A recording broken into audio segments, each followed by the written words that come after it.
the Upanishads. Tanre, unto that, Brahma, Brahman, Su Nirmala, transcendental. Translation. What the Upanishads call the transcendental, impersonal Brahman is the realm of the glowing effulgence of the same person.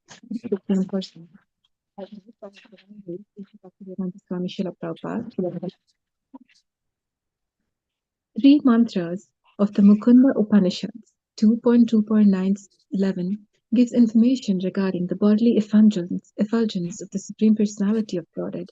They state,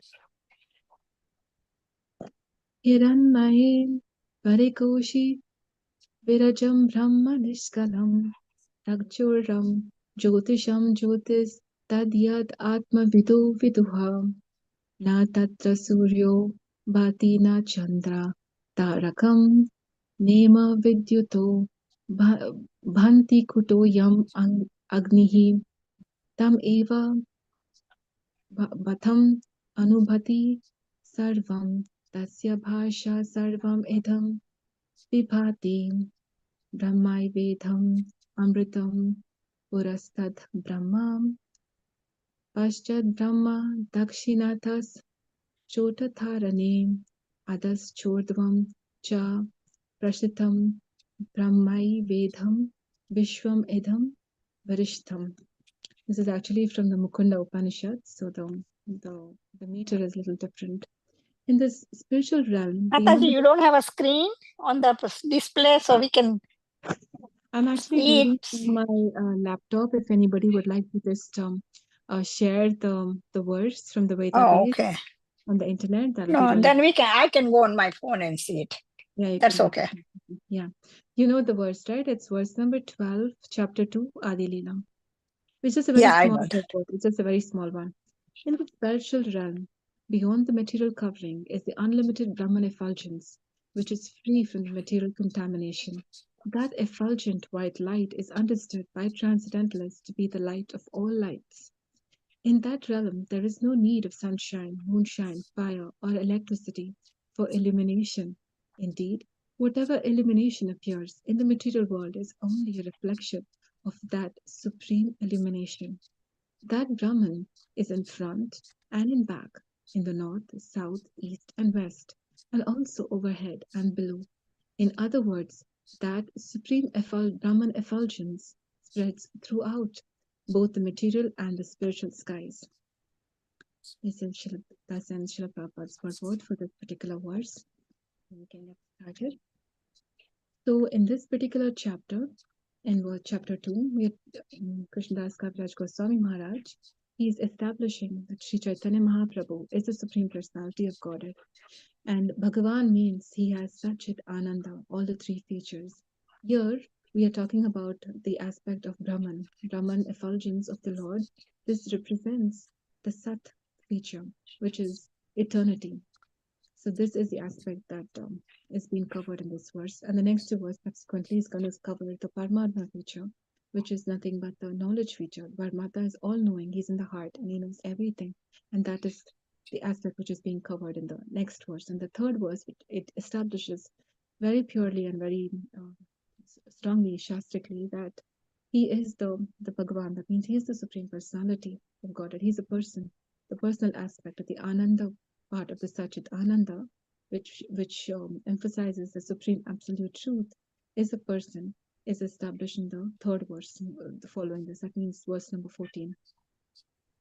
So the Supreme Lord Krishna, who is the Absolute Truth on which all other truths or relative truths rest upon, he has all these aspects, Satchit Ananda. And this Brahman effulgence, which is spoken about in verse 12, it's the effulgence of the light which is emanating from his body.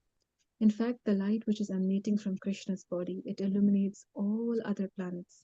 And in this material world, which is the material sky, which constitutes about 1/4 of the entire creation of the Supreme Lord, this dark portion, Srila Prabhupada refers it many times as a dark portion.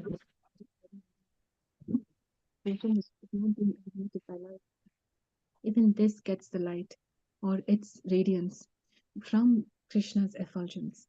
So the suns which are present in each of these universes, which spreads light to the entire world, and it gives us heat and light. The sun. Where is the sun getting its energy? It's getting the energy and the light which is coming from the effulgence of the Supreme Lord Krishna. And then this sunlight is again transmitted to all the plants and all the people. For everybody, every living entity on this earth is sustained by the sunshine. In fact, the fire, when the firewood also, this is again the sunlight which is stored in the wood. Again, when an inflammable substance is like lighted, then the wood catches fire. So the fire element is already present in the wood. Again, where does this fire element come? It comes from this light emanating from the sunshine. Again, where is the light which is coming from the sunshine come from? It comes from the effulgence of the Supreme Lord Krishna. So again, all of this again points to only one direction, that everything comes from Krishna. So the Brahman effulgence is just one aspect, but it's not a complete aspect. It's just a partial understanding of the Supreme Absolute Whole Krishna. And even to come to this understanding that Krishna, there is this Brahman feature of this Absolute Truth Krishna, transcendentalists go through a lot of what do you say, austerities and penances, a lot of meditations just to understand it. So Prabhupada says a lot of sense control or sense by controlling their senses, and it's called an exercise of senses, is what Srila Prabhupada says. So by exercising a lot of their senses in the form of sense control, what happens is they're able to understand this feature. And then when it comes to meditation, when it comes to mystic yogis, they do perform these severe austerities and meditations. And then they understand that, oh yes, this Supreme Lord is actually in the form of Paramatma. He's present in my heart. He's present in the heart of all living entities. And then only through devotional service will you understand the personal feature of this Bhagavan, which is Krishna. He's a person that loving sweet exchanges that Krishna has. It is possible only with a person.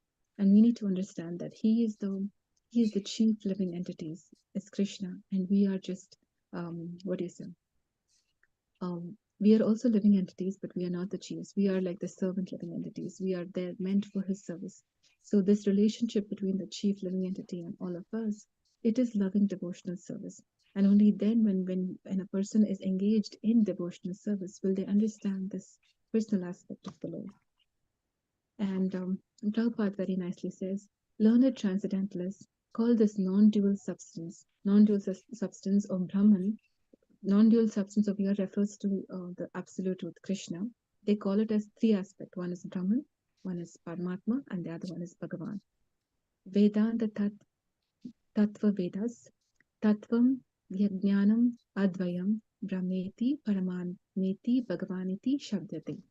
This absolute truth is realized in three different features, and it's again depending on the capacity and the realization of the person. Somebody who has done a lot of yoga, mystic yoga, he will be realizing this absolute truth as a form of Paramatma. But some people, they say they do this kind of meditation where they're trying to close their eyes and then they are trying to block off all the thoughts in their mind so that they can understand the Supreme Lord, and then they see a light, the white light that they're seeing, and they're thinking that this is it. I've achieved what I wanted to achieve. I saw the Supreme Light. I saw the white effulgent light when I'm meditating, and that is Krishna. I mean, that is the Supreme Lord to me. That is the Lord is in this particular feature. They are unable to go further. One of the students of Srila Prabhupada, he said, Prabhupada, I see when I'm chanting and I'm closing and I'm meditating, I'm seeing some light. And Prabhupada said, yes, keep going further. There's more to understand. Because Prabhupada understood that this is just the effulgence of Krishna. And only when the Supreme Lord he's very pleased by his own causeless mercy, he reveals himself in the sense for a devotee, his image or Krishna's picture or a form of Krishna will appear in his mind by the causeless mercy of Krishna when Krishna is very pleased with that devotee. So Prabhupada knew about it. And then Prabhupada said, yes, please continue. And he encouraged this devotee. It's just like Prabhupada again in some other lecture very nicely explains. When you're standing in a railway station and you're looking across in the tunnel, waiting for your train, and then after a couple of minutes, you suddenly see the light which is coming at the end of the tunnel, and then you say, yes, the train has come. Come, let's go. And then the light, as the train keeps approaching more, a little more front, you'll see, oh, the train has got like big, big compartments. And then when the train comes very close to you, right in front of you, you realize there are so many people who are sitting inside the train compartment, and they're like walking out. And then you walk in, then you realize, oh, that is when you could see the light in the tunnel when the train was approaching, you could hear the sound also, and you could see that effulgent light. You said the train was coming. That was also referring to the train. When the train started coming a little more further front, you could see that the compartments of the train, and then you again said, hey, the train has come, let's go. So that is also the train. When the train came very close in front of you, and then you saw people coming out from the train, you said, yes, this train contains people also. So this is also the train. So everywhere you were referring to the same entity as train, but then the way you were able to understand it, it was very different. So that effulgence that you could see, or the light that you could see from the train, is like the Brahman effulgence. And then as it came closer, further front, you could see those compartments. That means it's like the Paramatma realization, where you realize that, yes, there's more to it, just not the light. And then when it comes very close, you realize they're people. It's just like a corollary example that Srila Prabhupada gave is the sunlight, which is coming out from the sun. And then you realize the sunlight is coming from what? It's coming from the sun planet. And then on the sun planet, Prabhupada also says there are people, there are living entities, and there's sun god. Every planet has got its own chief presiding deity. And a person who has knowledge knows the names of all these deities which are presiding on each of the planet. And for the planet sun, we have the sun god, who is Vivaswan. In fact, in the Bhagavad Gita, Krishna says that Imam Vivasvate Yogam Proktavayam Avyayam. That means this Vivaswan, the first this Bhakti Yoga knowledge, I first explained this to the sun god, Vivaswan. So he gave the name also. So he's referencing to the sun god present in the sun planet. So when you think about the sun, it's just not the sun rays, it's just not the sun planet, it's all the sun god. So all these three aspects give you a complete understanding of the sun globe, exactly just like how we are explaining over here. The Brahman feature, the Paramatma feature, and the Bhagavan feature. When we understand all these three aspects together, then we can understand the absolute truth in complete essence, not just one of the essence, which is right now dealing in this particular verse, which is the Brahman effulgence, or the Brahman, the effulgent light coming from Krishna. So a person who has knowledge will know that, even say, for example, we have a Dhruva planet. Every night we look up in the sky, we see this very effulgent star. This is Dhruva planet, and who's present over there? It's Dhruva Maharaj. He attained that. And how did he attain that? He was also doing a lot of austerities and meditations just to see the Supreme Lord, after receiving the instruction from his guru, Narada Muni. And then in his heart, he could see the Supreme Lord Vishnu. And after some time, Vishnu just comes out, and then Dhruva is searching, where is this Vishnu form that I could see in my heart? And then he opens his eyes, and then he sees Vishnu in reality standing in front of him with Garuda also. And then Vishnu touches the head of Dhruva, little Dhruva, with a conch shell. And then Dhruva understands, oh, this is the Supreme Lord who I could see in the heart. So that's how it is. So from Paramatma realization, he realized he's a person, and immediately all these different desires that he had for wealth, to get much more than his great grandfather, it just got vanquished when he understood the sweet loving dealings with the Lord. So likewise, that the three different aspects depends on the realization of the devotee. Depending on how we are approaching Krishna, he will reveal it to us. And then that's the reason why we need to approach a person who's a Tattva Vedi. Tattva Vedi is a person who knows the Tattva of Krishna. To understand Krishna Tattva, we need to approach a guru who's in the disciplic line, in a bona fide line, who's a bona fide teacher. So since he has understood all of this in a very unbroken chain, he's received it from his guru, then he will give you a complete understanding. Prabhupada says, instead of wasting birth after birth, or after many lifetimes not just a life, lifetimes of understanding the Brahman aspect, then you'll come to the realization, oh, there's something more. And then you'll come to the Paramatma aspect, and then you'll understand that this is a very beautiful Bhagavan feature of the Supreme Lord. He's such a loving person. To understand that aspect, it takes lifetimes. But what Prabhupada says is, Chaitanya Mahaprabhu is so kind. He's giving us this greatest gift of understanding the supreme Bhagavan feature only of Krishna by doing devotional service. So when you understand Bhagwan feature, you can understand both the Brahman feature as well as the Paramatma feature, which is just beautiful. It's just like a staircase method. That's the reason why devotional service is told, it's said that it's like a staircase method, what we are doing. Not a staircase, sorry, elevator method. At one shot, you're going up to the 100th floor. And then the all other process in the yoga ladder, they are just climbing each of the floor, each of the steps, each floor of the 100-story floor, they keep on climbing. In one life, they do only up to 10th floor. The next consequent life, they'll again start off on the 10th floor and they keep continuing. And sometimes they can even come down, it doesn't, there's no guarantee that they're going to start in the other process, in the other yoga system processes. But when it comes to Bhakti Yoga, whichever floor you have stopped, whatever percentage of devotional service which is done, it is never lost. As like Prabhupada says, this particular yoga system is avyayam, imam vivashvate yogam, bhaktavanam avyayam. Avyayam means imperishable. It is whatever devotional activities which we have done, it will stay with that devotee forever. It will stay with that particular soul forever. It's imperishable.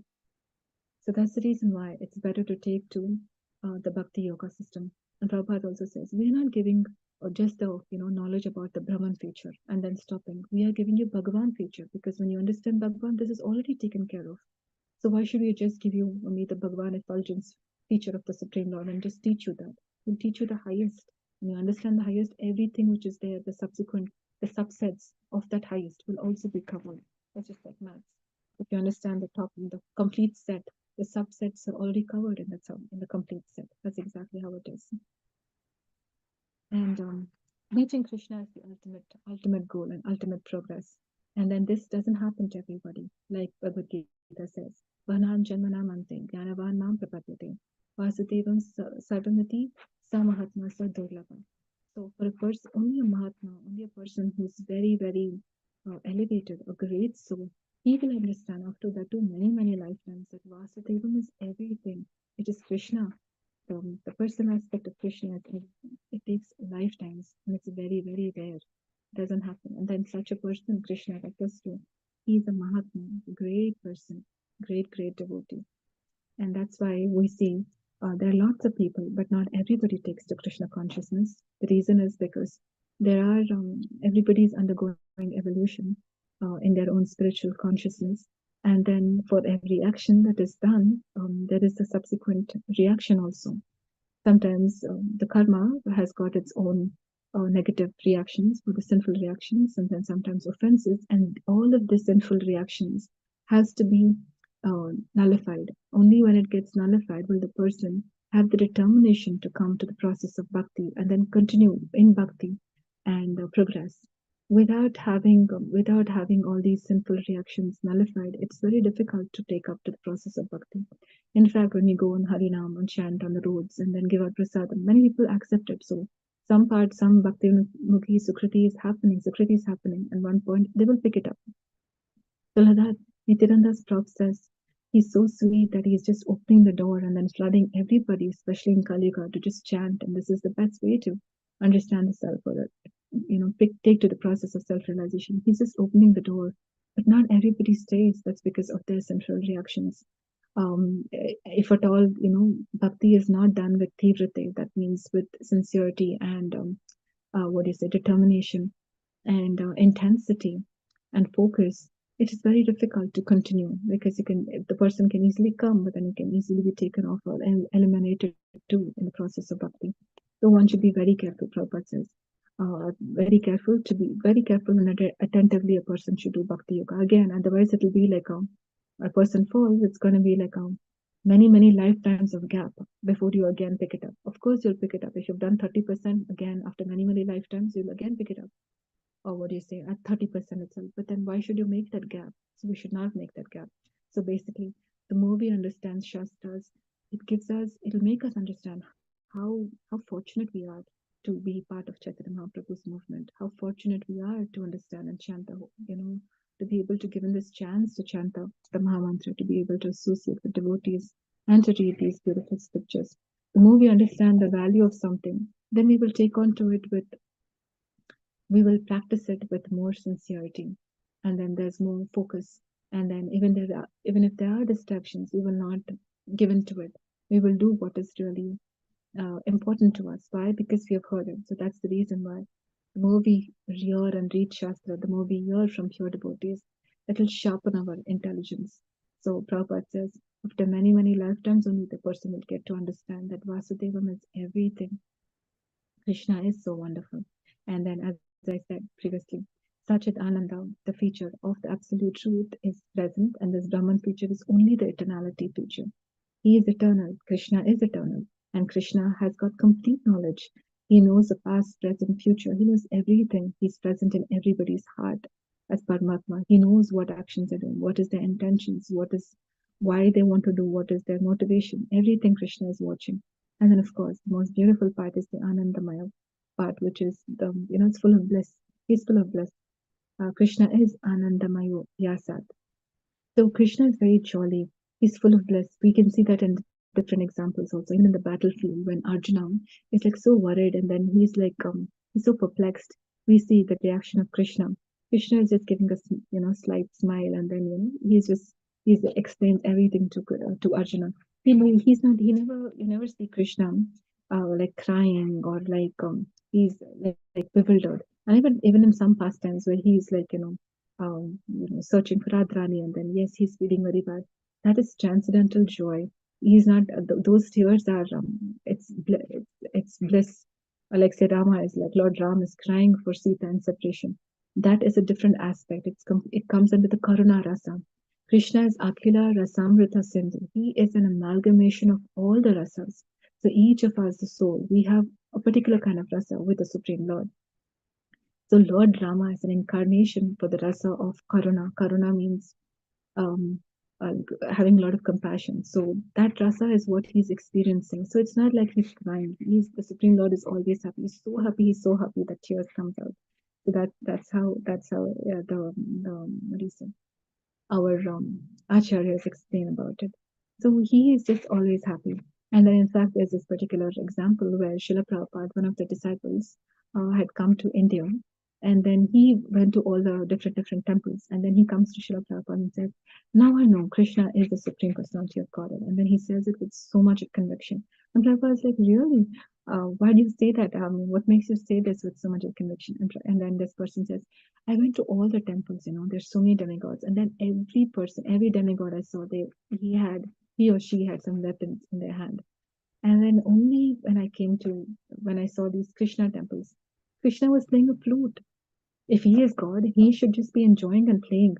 And Krishna is the only God over here who's just got a flute and he's playing and enjoying. Everybody else had a weapon. That means they were doing some duty. Then Prabhupada said, exactly, you got it. And then Prabhupada was very happy with that particular devotee.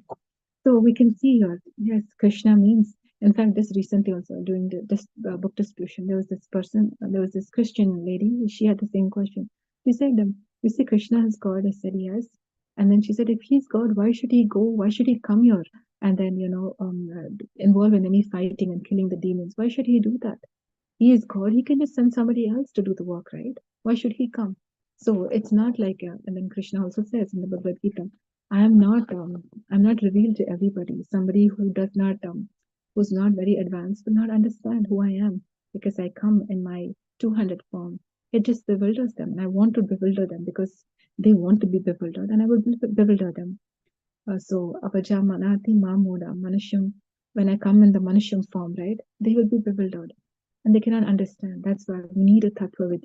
That means a person who knows, who has this knowledge, who's received and who's pure, coming in the disciplic knowledge, specific cycle, a line. He is the person who will be fit to give the correct knowledge about Krishna. Otherwise, Krishna's activities are very, very bewildering, some of it. We cannot understand Krishna lifting the Govardhan or like Krishna getting married to 16,108 wives. It's very bewildering. How can you understand these aspects? So to understand that, we need to have this philosophy of who is he, who is Krishna. Of course, as a teeny, minute spirit soul, it's not at all possible to understand the Supreme Lord without his causeless mercy, without the causeless mercy of the Guru Parampara. It is not possible to understand. That's why where Prabhupada says we need to approach a bona fide spiritual master. It's very, very important term. not just any person, but a bona fide guru. They have received, they have seen the truth, and they'll be able to reveal the truth to you. Then, when we approach properly according to the instructions of Krishna in the Gita, then we will be able to understand correctly. So even though I was trying to explain to her in different ways, in the end, this particular this person, this Christian person, lady, I was trying to explain her and showed her many verses in the Gita, and then to one extent she was able to understand.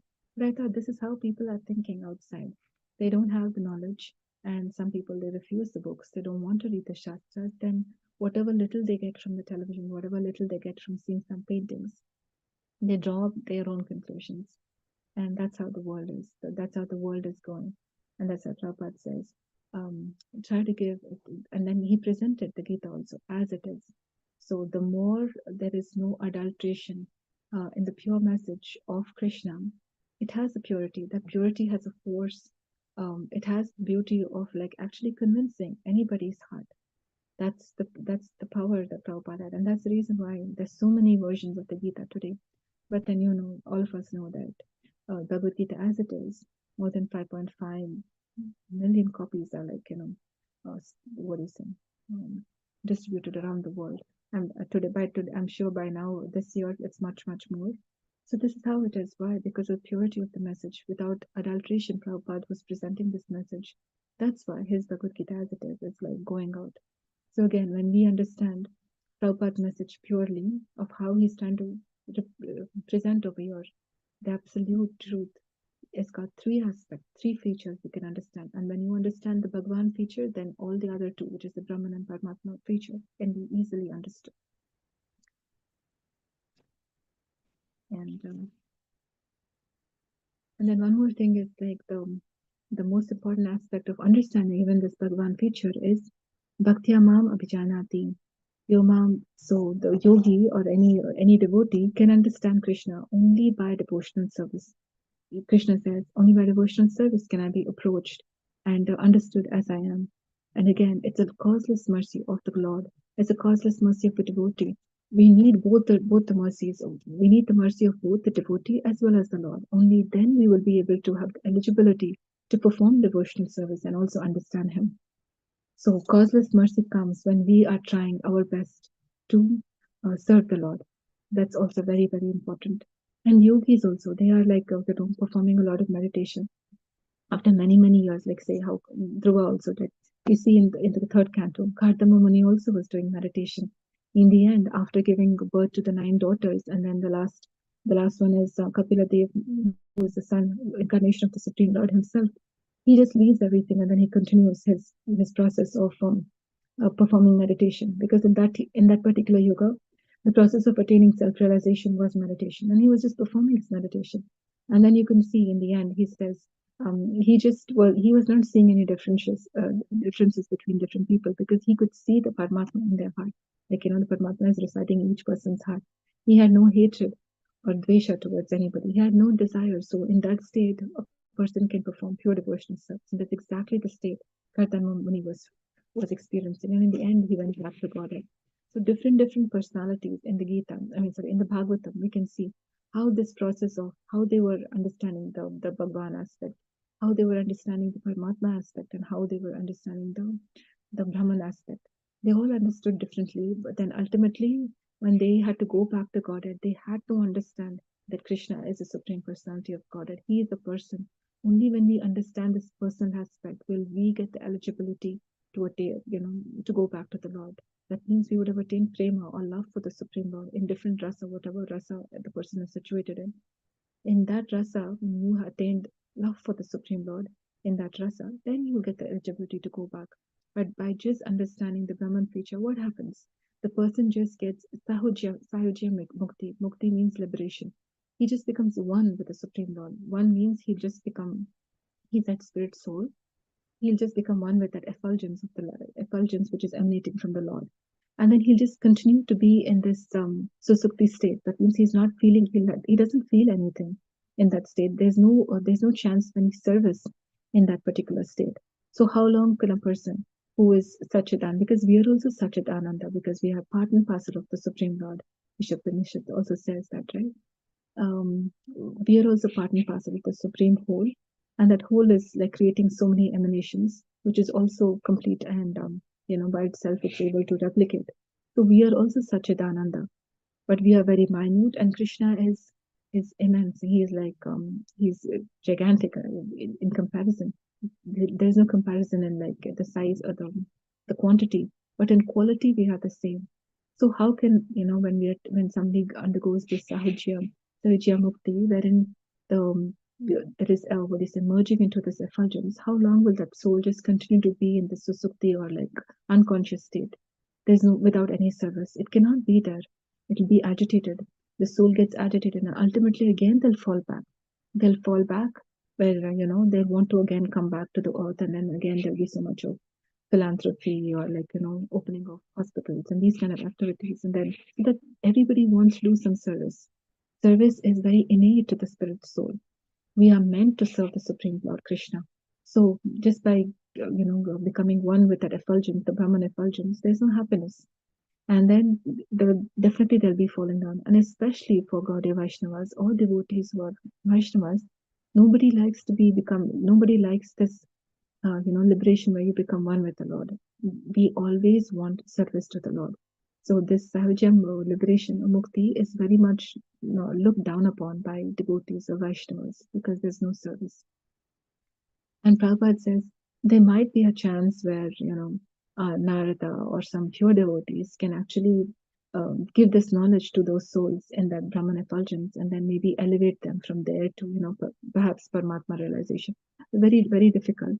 Otherwise, usually they cannot stay there, they fall down, and then they have to continue their process. Hopefully, they'll meet a pure devotee who will teach them about bhakti and then make them understand that Krishna is a person, he is Bhagavan, and then they continue the process, and then they attain prema, and then they go back to Goloka, or the Vaikuntha planets, depending on their destination. So that is a process which will happen. But that's the reason why Prabhupada says, please take this elevator process of Bhakti Yoga once for all, and then make this life successful. Don't wait for, taking many more lifetimes. This is the whole process, and how beautifully he is explained. If he had not explained that Saujya Mukti or becoming one with the effulgence of the Supreme Lord is not going to be, it's not a permanent solution.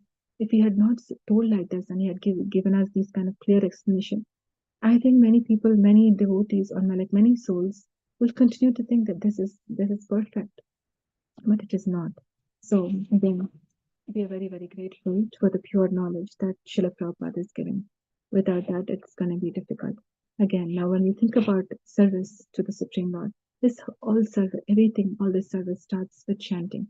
Sevonmukhe hi jivadav. So I am eva spirit adaham.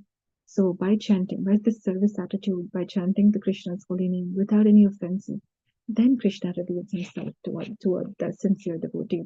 And it's not by this kind of mental speculation or by like yogic practices that we can capture Krishna. One more beautiful thing that we need to focus over here is Krishna is not under our control. We are controlled by the Lord. When we surrender to Krishna, it is on Krishna's term that we surrender. Whatever he wants, he puts the terms. It's not like we put our terms and say, okay, Krishna, I've done so much. Please now reveal yourself to me. I want to see you this. Hey, Krishna, please do this. Hey, Krishna. We cannot give orders. He is the one who is the controller, and he will reveal himself according to his wish. He will take us back according to his wish. We are dependent on the will of the Supreme Lord. But then we can be assured that he's a very loving person. He's very kind. He will do much more than what we actually deserve. That is the love. That is the kind of person Krishna is. He's so loving and so kind. So then we can feel rest assured that yes, we might not be able to control him, but then he just gets controlled by the love of the devotee. So all we should aspire is to serve him with that love. And then it's this love which allowed even Mother Yashoda to bind Krishna. But then she was also performing her activity. She was also endeavoring. So we also need to endeavor. We also need to try to chant uh, with a lot of attention, with a lot of devotion, with a lot of focus, with a lot of service attitude and mood. If this intention is there, then yes, Krishna will reciprocate to that love with which we are trying to chant and serve him. That's how it is. And then Again, Krishna's name and Krishna is non-different. So that Supreme Lord Bhagavan Krishna, we are actually in contact with the Supreme Lord Bhagavan Krishna each time we are chanting, because Abhinatvam Namanamini, the name and the person is Abhina. That means in this name is Krishna. This Krishna has got all these three aspects. So the Brahmana aspect, the Paramatma aspect, the Bhagavan aspect, everything is present in the Supreme Lord Krishna. And then just the name Krishna means we are coming in contact with all these three features of the Supreme Lord. It's just that we should raise our consciousness and become more aware that yes, this is the supreme absolute truth in all these three aspects, and I'm coming in contact with him when I'm chanting the holy name of the Lord. Just by saying that, we can feel like how wonderful is chanting. Just imagine, just by saying Krishna, I'm able to contact this absolute truth, this Supreme Lord Krishna, in his completeness, in his complete, what do you say, all the features, all the potencies, everything which is present in Krishna is there in this name. Why? Because the name is non-different from the Supreme Lord himself. Again, after to understand that Krishna or Vasudeva is everything, it takes again Bahunam Janmanamante, after many, many lifetimes. So Prabhupada says you don't have to keep trying many, many lifetimes. Try to make this lifetime as your last. Focus and then give it all your best. And somebody said, Prabhupada, I want to just, go away from this Krishna consciousness. And Prabhupada said, he begged him and he said, just this one lifetime. Just give this one lifetime to Krishna consciousness. And then next life, do whatever you want. So, it was his complete conviction of Prabhupada that if a person sincerely gives this one lifetime to Krishna, Krishna will reciprocate and then they will go back to him. Then there is no question of, next lifetime which is, going to be coming. So that is the kind of conviction that Prabhupada had. That is what he wanted us also to feel. And even in the Brahma Samhita, we have this one particular verse, which is 5.40, which says, Yasya prabhava prabhavato jagadandakoti koteshu shesha visudadi vibhuti vennam tad brahma nishkalam ananta shesha bhutam govindamadi purusham tam aham bhajami. So this particular verse also says the Brahman effulgence which is coming from this non-dual substance. The non-dual substance means dual means there is duality, good, bad, like that. Non-dual means it's just one single entity. That non-dual substance is nothing but that absolute truth, Krishna. From him comes this effulgence, or this the Brahman effulgence. So this particular verse from the Brahma Samhita, this which Lord Brahma, he after understanding, after doing a lot of tapasya on the lotus flower, after his birth, everything is dark, and he hears the word tapa, and then he's sitting and performing austerities for many many years, and then after that he gets to see the Supreme Lord in his heart, and then the Lord enlightens him, Brahma, with all the knowledge, and then Brahma offers this beautiful Brahma Samhita prayers, and in that he says, "Yes, I see this effulgence which is coming from this non-dual substance, which is you, Krishna." This is the particular verse, and but yet this Brahma Jyotir is not the ultimate understanding of the Supreme Lord. That is what we need to understand.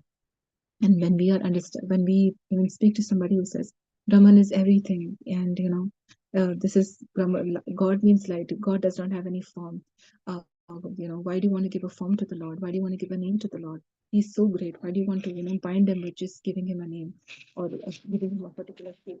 Many people argue like this. Some people argue like this, but then it's not like we are giving him some particular form or we are giving him certain names. This is given in the scriptures by the authority. Krishna himself is saying this. Brahma, the supreme entity, who's the first living entity who's taken birth in this entire universe, he is telling that this is the name of the Lord. This is his three features, and this Brahman effulgence is not the ultimate, but Bhagwan aspect of Krishna is everything. So we can tell again, guide them back to we have a parampara.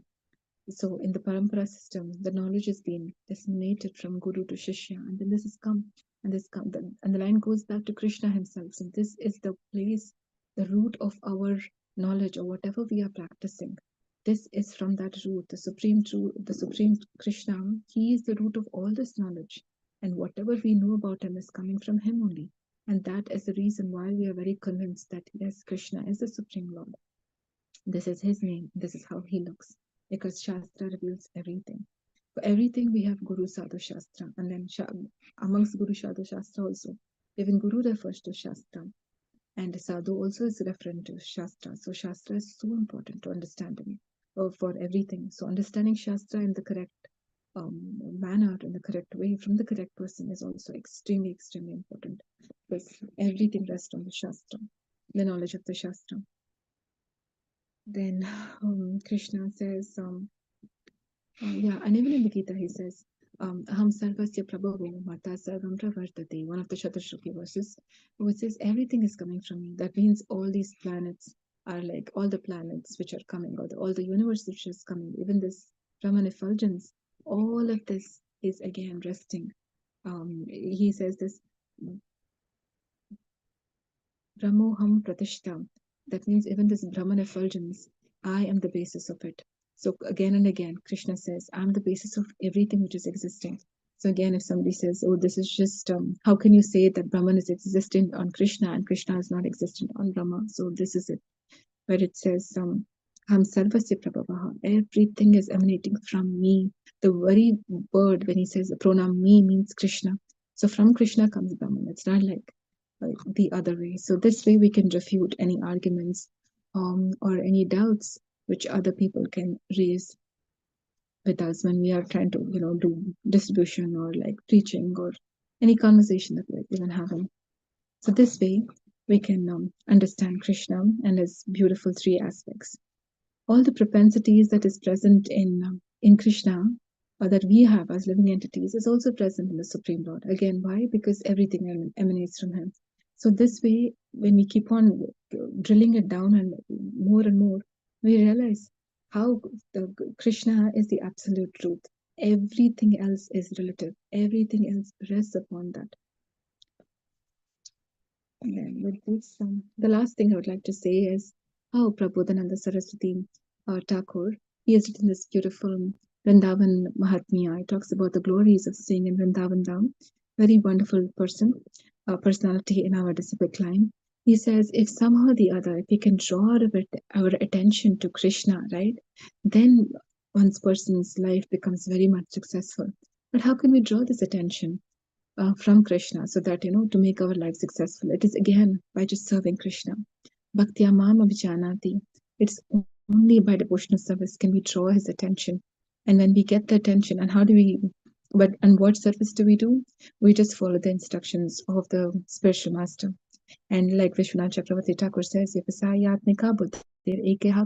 whatever instruction that the spiritual master says, when we follow that, with whether there is conveniences or inconveniences, but we give our heart and soul and sincerely follow the instruction of the spiritual master, then what happens is Krishna becomes, captured by that loving mood of service.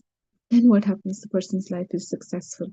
So that means we will be able to attract the causeless mercy of the Lord, Krishna, and only then can we understand his, beautiful aspect of all three aspects, which features the Brahman aspect, the Paramatma aspect, and the Bhagwan aspect, which is all encompassed in that beautiful form of Krishna. When we get to have his darshan when we are chanting, when we come to the bhava stage, the image of Krishna is revealed in the heart of the devotee. Then you can understand much more. And then in prema stage, you'll be able to converse with it, talk to the deity, talk to Krishna. So all this is like it's a very scientific process, which and our acharyas have given. In this stage, this what's going to happen, this what's going to happen. So right now, most of the devotees, Prabhupada says, there is this huge phrase called anartha nivritti. There's so much of anarthas in the heart, and that has to be vanquished. And then the heart has to be cleansed of all these dirty things by chanting the purely, offenselessly. When that happens, we come to Nishtha, very much steady. Then from Nishtha comes Ruchi, Asakti. Ruchi is like you have taste. Asakti is like you're very much engrossed in the object, which is Krishna himself. Then comes Bhava, where you can get to see the Lord in the heart. Then comes Prema, where you have really love for the Lord in a particular rasa, in which every entity is, a natural rasa is there in everybody's heart. That particular rasa, in that rasa, in the mood of that particular rasa, will have your relationship with the Lord. So that love is awakened. So only then can, that completeness or that complete success of this human form of life will be achieved, where, that love or the prema is given within a Caritamrita. is written in by Krishnadas Kaviraj Goswami to just give this gift that Chaitanya Mahaprabhu came freely to give in Kali Yuga. So when we embrace it more and more and try to understand the philosophical aspects apart from the pastime, which will come later on, which is very, very beautiful. The philosophy we can understand strongly, then we can, understand the pastimes even more. It will not just become like people just like Krishna and engaging with other devotees in Vrindavan. It's not like he's just an ordinary boy. He's not. He's a supreme absolute truth. Why? Because you've understood the uh, philosophy behind it. We've understood the philosophical truths which are laid up in the Srimad Bhagavatam in the previous cantos before we approach 10th canto. Likewise, in Chaitanya Charitamrita also, Krishnadas Kaviraj Goswami, he's establishing these philosophical truths of who is the Supreme Lord, what are the three aspects of this absolute truth. And so that, there is complete conviction of who is this personality who we are approaching once the pastime starts. He is not just an ordinary boy, because Nimai Pandit, when he's growing up, he performs some pastimes which is very bewildering. Like, say, for example, there is this pastime where with Murari Gupta, who's actually Hanuman, and then Murari Gupta is like, he's a lover of Lord Ram, and then Chaitanya Mahaprabhu, Nimai Pandit says, no, you should chant Krishna's name. Why you're chanting only Lord Rama's name? And Murari Gupta, he will try a little bit, but then he cannot. And then he likes a little bit of impersonal kind of philosophy, that he says everything is one little bit, little bit. That philosophy, he kind of at one point he'll be very much inclined towards that. And then Chaitanya Mahaprabhu, just to teach him that this is not correct, he'll just come one time Murari Gupta is like eating, he'll just come to his room, to his house, and then he'll just pass water on his food. And he'll say, yeah, everything is one, right? And then he'll laugh and run away. Then, so these kind of pastimes, when you hear or when we come across in the Chaitanya Charitamrita, you'll be so bewildered if you just read that section without understanding who is Nimai Pandit, who is this Chaitanya Mahaprabhu, who is Krishna himself, and who is the Supreme Lord Krishna. So when you understand that, you can understand this. Why? Because he's just teaching Murari Gupta that everything is one. That's what you're saying, but that's not true. Everything is not one. So this is the teaching, the lesson that he wanted to impart Murari Gupta. So likewise, there's so many pastimes which is very bewildering, but when we have a complete understanding of the philosophy, then we can appreciate the pastime which with much more delight and in the right mood. Then there will not be any offenses also when we are reading that pastime, but then there will be so much of relish in the heart, and there's so much of deep connection, and then deep appreciation also of the Lord and his beautiful pastimes. So with this, I'd like to end, and I'd like to also open the floor for any questions, comments, or any discussion, dear devotees. Thank you so much for your kind time and helping me to get purified by going through this particular section. Thank you so much. Hare Krishna.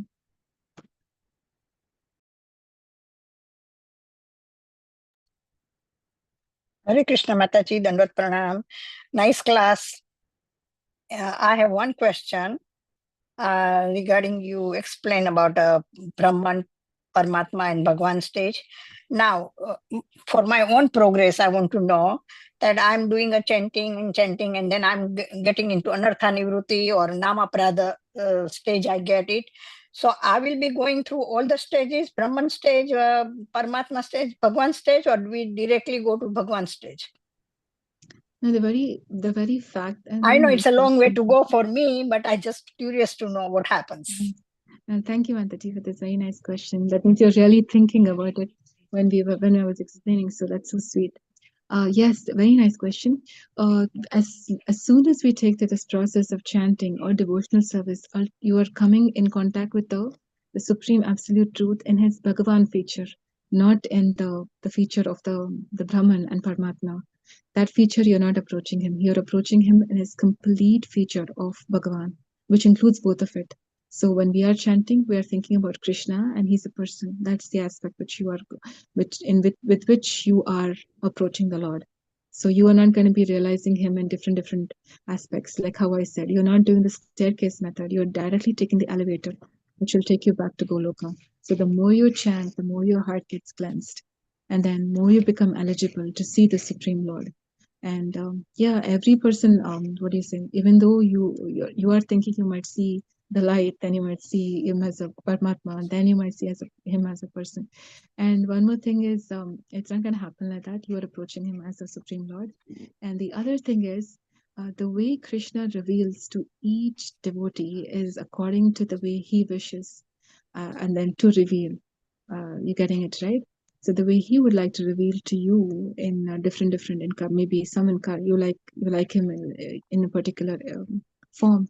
That form only he will come to you and reveal himself to you. But it will be in his personal form, with two hand, like whatever. It depends. Maybe you like him in Kurma form, or like you like him in Krishna form, Dwarkadish form. It depends. And that Sundar form. Narsinga forms, yeah. So that's the way he'll reveal to you, because each of us, as I said, we have our own rasa with the Lord, and the Lord knows. And we don't even have to reveal that to anybody else. It's just between us and the Lord, and maybe with just the guru or the superiors who we really trust. We can just reveal them, all these realizations or spiritual realizations that Krishna gives. This is very, very, what do you say? It's very, very precious, and it's something which we don't want to discuss with everybody, but with only the people who are guiding us in our spiritual life. And yes, Krishna will reveal to you the way you look at him. Yes. But Okay, then you are Mataji. So definitely not I will be seeing him going as through the this. No, you will not be going through the Padmasana state and then No, but I will be going through stage what you said, anartha nivruti, anasakti, rag, bhav, Yes, rag, that is it. prema bhakti. That Yes. stage we will be going through. Definitely, everybody will go through that, Mataji, because Prabhupada always says this bhakti process of devotional service is very scientific. Scientific means what? Like, say, for you mix two atoms of hydrogen and one atom of oxygen, you will get water, correct? So it's scientific. Whether you mix two or whether I mix two H2 and O, you'll also get water, I'll also get water, depending on all the other parameters, right? So that is what a scientific experiment. Scientific means you can also repeat, I can also repeat, right? So likewise, our devotional process also, once we are chanting, yes, this is exactly the stages. And that's the reason why in Madhurya Kadamini they've told, Vishwanath Chakravarti Thakur, he's really very beautifully told. This is the stage right now. There's an Arthanavriti, then everybody else will go to Nishtha, then it comes. So in each stage, what are the symptoms also is explained. Very nice, very beautiful book if you can read, right? It'll be very nice. So you'll know where we are, what are we struggling with, and then how we need to beg and cry for mercy. That's the way we can advance. Like Gorgovan, His Holiness, Gorgovan Maharaj says, I've opened a crying school. Unless we're crying for Krishna, we can never get Krishna, he says. So yes, we are under Anarthanarthi, and everybody goes through it. Nobody skips it, Mataji. But then one thing is, like say somebody has done devotional service for many, many lifetimes in their previous life. They might already be in Nishtha. That means they're so fixed up, and then they're progressing. Once somebody comes to Nishtha, right, they will roll, as in the other stages will go very fast. But most of us are like not done like that. So that means this anartha nivritti, removing of unwanted things in the heart, it takes a long time. It means a long time, many lifetimes maybe, or even one lifetime if we are very sincere, very serious. So it depends on how we are approaching it. Devotional service is not ruled by karma, like everything else in our life is ruled by karma. Like say who we are born to, where we are born, how we live, how much of money we are getting, how many children we have, all these other things, when we live, die, everything, it's based That on is karma. karma. Yeah, it's based on karma. But once a person takes on to devotional service, right, there is no influence of that Navagraha also on that particular person if they are chanting 16 rounds and following the four regulative principles. That person is not under Navagraha Mataji. If the person has got a spiritual master initiated chanting 16 rounds, they come completely under Krishna Graha. That means Krishna's planet. Whatever Krishna wants is what is happening in the person's life. When they will live, how long they live, how they will go, what will happen in their life. Completely different from that. Devotional service is like that, Mataji. It's completely controlled by Krishna, Radharani. Right. So it's not based on karma. So that means we have a choice. Devotional service is not written in the lines of our hand. In our palm we have lines which says this how long you live, that, this, and all, everything, right? A devotional service, it just doesn't come under that. So we have a choice. If we are sincere, yes, we can complete even the whole big process of anartha nivriti. Come to Nishtha, we can come. Not only Nishtha, Mataji. If Srila Prabhupada says, come to the stage of prema, that also can happen. It just depends on how much do we really want it. There's only one price to pay for it, which is laulium. That means the greed for which we really want. If you're really greedy for love for Krishna, then Krishna will also arrange. You'll arrange the right kind of devotees in your life, the right kind of experiences, which will make you realize that this material world is not a place for any gentleman, in the sense like it is full of miseries. I'm trying to search for happiness in a place where it's completely dry. I'm not even going to get a drop of water. And here I'm thinking I'm going to be so happy, and I'm just so foolish. So it's not just saying, Mataji, when certain experiences or some situations happen, then we'll really realize it. It becomes realization in the person's heart. Then they take to devotional service with much more intensity. One thing is just theoretical, we're just understanding. The other thing is when you experience it becomes much more real. It touches the consciousness. It's not just saying, it's because it's believing. It's not about just faith. You've experienced it. So then the person takes on to devotion service with much, much more intensity. Most of the time, the devotee, most of the time, the people are like, they're putting each of their feet in two different boats. One boat is material life, one boat is spiritual life. Like that, you think the boat, they can go anywhere in the ocean. It's very difficult to cross the ocean by putting two legs in two different boats. You've got to take both the legs and put in one boat, a spiritual boat, so that it'll carry you across, carry one across, right? So that kind of conviction will come when certain experiences happen. And then that has to happen. It might look like very misfortune or unfortunate situation to the material world, but then it's actually a very fortunate situation for that soul, because Krishna knows how to arrange in different people's lives different things. So that's how it's very, very individual, it's a very, what is it, personalized course that Krishna chooses for each person. And it's a very organic process. It's a very scientific process. Yes, organic, yes. It's a very beautiful process, and it's a very loving process because it's between the Lord and the devotee. Yeah, so that's what it is, Mataji. But it's definitely doable. That's what Prabhupada says. It's just that we should believe. If Prabhupada says it can be done, yes, it can be done. What is it that I'm supposed to do? And I should do it. In the end, he says, right, in the end of the class I was mentioning, following the instruction of the spiritual master, whether there is convenient, whether it's very convenient for you, or it's very inconvenient for you, doesn't matter. You just follow it sincerely. That attracts mercy. And then that's how we kind of progress. It is possible. And we should also, Prabhupada, I was just hearing one more class. My God, this was like, he said, people are not worried how they're gonna be born in their next life. They can be an animal or anything. And Prabhupada said, in one class, I said, hey, in the class, you're saying, if you continue to not follow the four regulative principles, maybe you'll be just born as an animal. And one person just stood up in the audience and said, so what if I'm born as a cat or a dog? So what if I'm born as an animal? I don't mind. And then, the Prabhupada said, okay, fine, then you can just sit.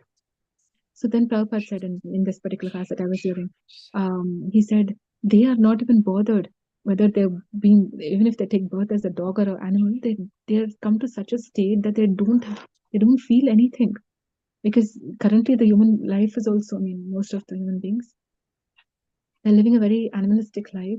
So what's the difference between living as an animal or as a human being in an animalistic way? So they are seeing, Prabhupada says, this is how much degradation has happened in human society. They don't know. Prabhupada is feeling so bad, Prabhupada said. People don't know. So unless you know and unless you desire, everything depends on this Mataji, which is desire. We need to deeply desire and desire correctly also, because Krishna is so kind. He will grant all of our desires when we are chanting and when we are serving, right? All desires get fulfilled. We should be very careful of what we are desiring. So if we desire for the right thing, the right thing will happen. We should be also praying, oh, please take away all material desires from our heart. You like Nrsimhadev, right?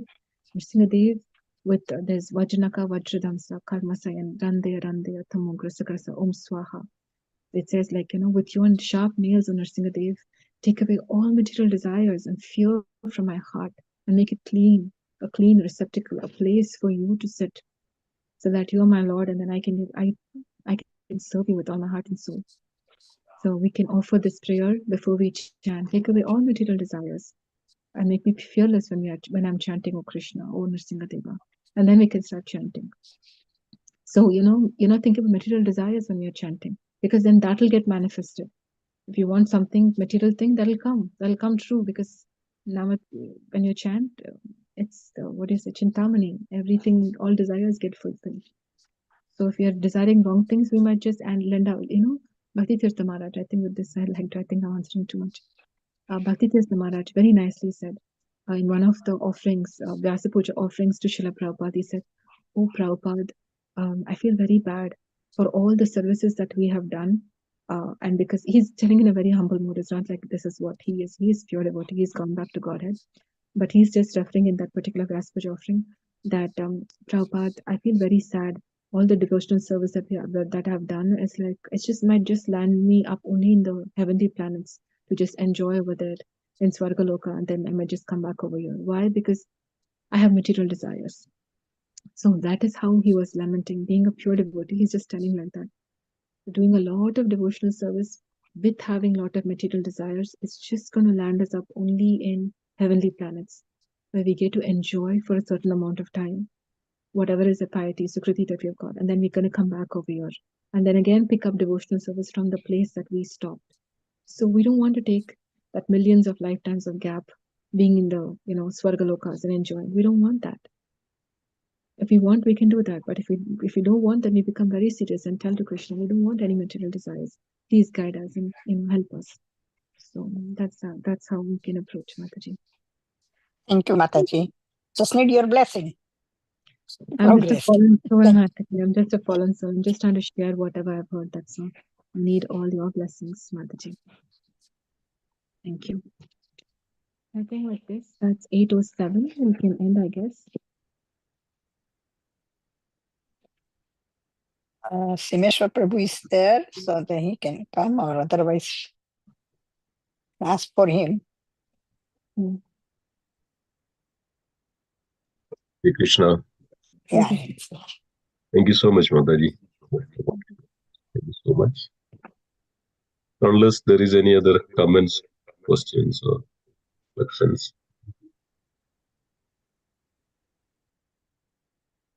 Okay, so let's take together. Vancha Rupusya.